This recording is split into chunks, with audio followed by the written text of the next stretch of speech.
నమస్తే, welcome to yo-yo TV. ఈరోజు ఈటల రాజేందర్ గారు కాళేశ్వరం కమిషన్ పేరిట నోటీసులు ఇవ్వడం జరిగింది. సో ఈరోజు విచారణకైతే రావడం జరిగింది. సో మరి విచారణ అయిపోయింది. సో మాట్లాడేది అంశం మీద మనతో పాటు మాట్లాడడానికి బొడిగె శోభక్క గారు ఉన్నారు. అక్క, మరి ఈరోజు విచారణకి ఈటల రాజేందర్ గారు వెళ్ళడం జరిగింది. ఎట్లాంటి అంశాలు అంటే ఏం జరిగింది? వాస్తవానికి నీళ్లు నిధులు నియామకాల మీదనే తెలంగాణ రాష్ట్రాన్ని సాధించుకున్నోళ్ళం. తెలంగాణ ఓనర్లం మేము. మొట్టమొదటి తెలంగాణ రాష్ట్రంలో ఫైనాన్స్ మంత్రి ఈటల రాజేంద్రన్న గారు, అవునా కాదా?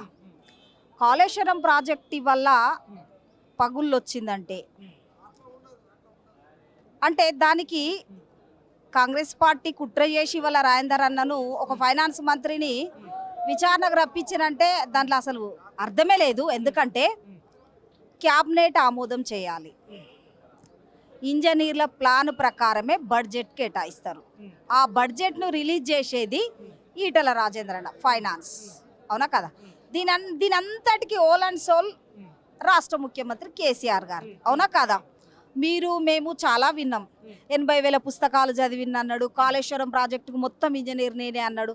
ప్రతి క్షణం కూడా నా మైండ్ అంతా తనకే పెడుతున్నాను. అంటే అసలు విచారణకి ఈ రాష్ట్ర ముఖ్యమంత్రినే పిలవాలి, వాళ్ళ అల్లుని పిలవాలి. కాబట్టి ఇద్దరిని పిలిస్తే ఓన్లీ అంటే అల్లుని మామని పిలిస్తేనే బదనాం అయితేమేమో అని కాంగ్రెస్ పార్టీ ఫైనాన్స్ మంత్రిని పిలిచినట్టుగా అనిపించింది. ఇప్పుడైతే ఈటల రాజేందర్ అన్నంటే ఈ తెలంగాణ రాష్ట్రంలో నువ్వు ఎక్కడికి పోయి అడిగినా కానీ అవినీతికి చోటు లేని వ్యక్తి, అక్రమం చేసే వ్యక్తి కాదు, ఒక నిజాయితీ పరుడు అనేది ఒక ముద్ర ఉంది. ఇదంతా కాంగ్రెస్ పార్టీ కుట్ర చేసి అన్నం టచ్ చేసిరు. అసలు కాళేశ్వరం ప్రాజెక్టుకును ఈటల రాజేంద్ర ఫైనాన్స్ మంత్రికి సంబంధం లేని విషయం. విచారణలో ఏం జరిగిందని చెప్పారు? విచారణలో ఓపెన్ మీడియా మిత్రులు ఉన్నారు, అందరూ ఓపెన్గా జరిగింది.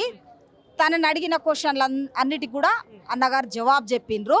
కానీ నేను ఒకటి ఇంజనీర్ అధికారులకు ఒక బొడిగే శోభక్క గాలన్నగా నేను ఒక మాట మీకు రిక్వెస్ట్ చేస్తాను. ఏంటంటే ప్రభుత్వాలు మారుతాయి, వస్తాయి, పోతాయి, కానీ ప్రాజెక్టులు డిజైన్లో, నిర్మాణంలో, క్వాలిటీలో మీరు పకడ్బందీ ఉండాలి. రాజకీయ నాయకులకి, ముఖ్యమంత్రులకు, ప్రభుత్వాలకి మీరు లొంగకూడదు.